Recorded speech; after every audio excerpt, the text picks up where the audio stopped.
For now, ang ating pag-uusapan is all about real estate leverage. So ano nga ba itong real estate leverage? Kasi nga, we heard, I know na naririnig nyo na rin tong let your money works for you. Pero for now, dahil nalaman natin real estate leverage, masasabi natin partly yes yung let your money works for you. Pero dahil dito sa leverage, masasabi natin let the money of others work for you. O diba? Wala nang malaking perang ilalabas natin. Kung di pera ng pwede sa family, mas lalong pwede sa bangko, mas lalong pwede sa mga financial institution para kikita tayo gamit ng mga pera na hindi sa atin. Parang hindi magandang pakinggan. Pero ito yung real estate leverage. I-define muna natin leverage kasi parang okay. Ang ano dito is leverage uses borrowed capital or debt to increase the potential return of an investment. So, ito yung mangungutang tayo para may pang-finance tayo sa ating mga investment. And in return, mas malaki yung return sa investment natin kaysa doon sa interest na nakuha natin sa loan. So basically, I will have the example para mas mag-grasp natin yung ating sinishare dito. So meron tayong example na 2.5 million, let us say, condominium property. So, 2.5 million siya, and then yung required equity is 15%. So, basically, kailangan mong mag-shell out ng 15%, which in this case, that is 375,000. Babayaran mo yung 375,000 in certain year, or sabihin natin in 1 year, babayaran mo siya.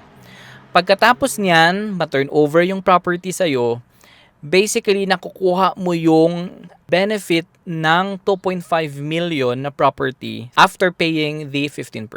Pag turnover na yan, pwede mo nang parintahan, pwede mong gagamitin for business at makukuha mo yung benefit ng 2.5 million na property. So ano yung kagandahan nun? Mapaparintahan mo siya ng mas mataas na value. Dahil nga, yung 2.5 na property is maganda pa yung unit na turnover sa'yo. Bali, through just paying the 15%, nakuha mo na yung benefit ng 2.5 million. Therefore, malaki yung pwede mong parenta. So, halimbawa in a year, kumita ka ng 5%. So, bali yun yung cash flow mo after mong magbayad ng mga bayarin. So, 5%. Ang halimbawa natin na 5% is, that's 5% of your worth ng property ng 2.5 million. So, that's basically 125,000.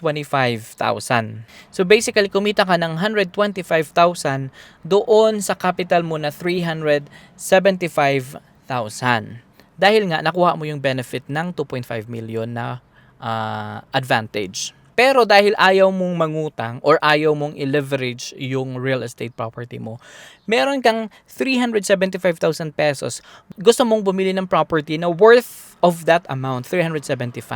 Yun yung pinabili mo ng property. So basically, magkano lang din yung kikitain ng property mo. Syempre, hindi yung kalakihan. Kasi nga, hindi na masyadong maganda yung nakukuha mong property sa 375. Let us say also na kumita ka ng 5%. Kasi ganun yung naging kitaan mo, 5%. So what is only 5% ng 375? That's only 18,750. So look at the difference. Kung pinasok mo supposedly yung 375 mo doon sa property na worth na 2.5 million pero nakuha mo ng benefit ng 375,000 mo kaysa doon nag-outright cash ka na 375, which is maliit lang yung kikitain mo dyan.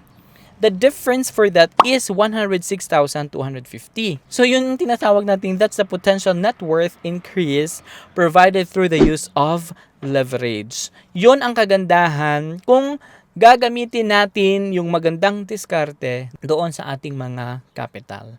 So I hope na na-gets nyo yung picture ng ating example kasi that's basically the concept ng real estate leverage. Gaano mo palaguin yung property mo through the use of money ng bank, ng financial institution, or even sa mga ni-loan mo. So that's pretty much it. I hope that you learned something out from this video.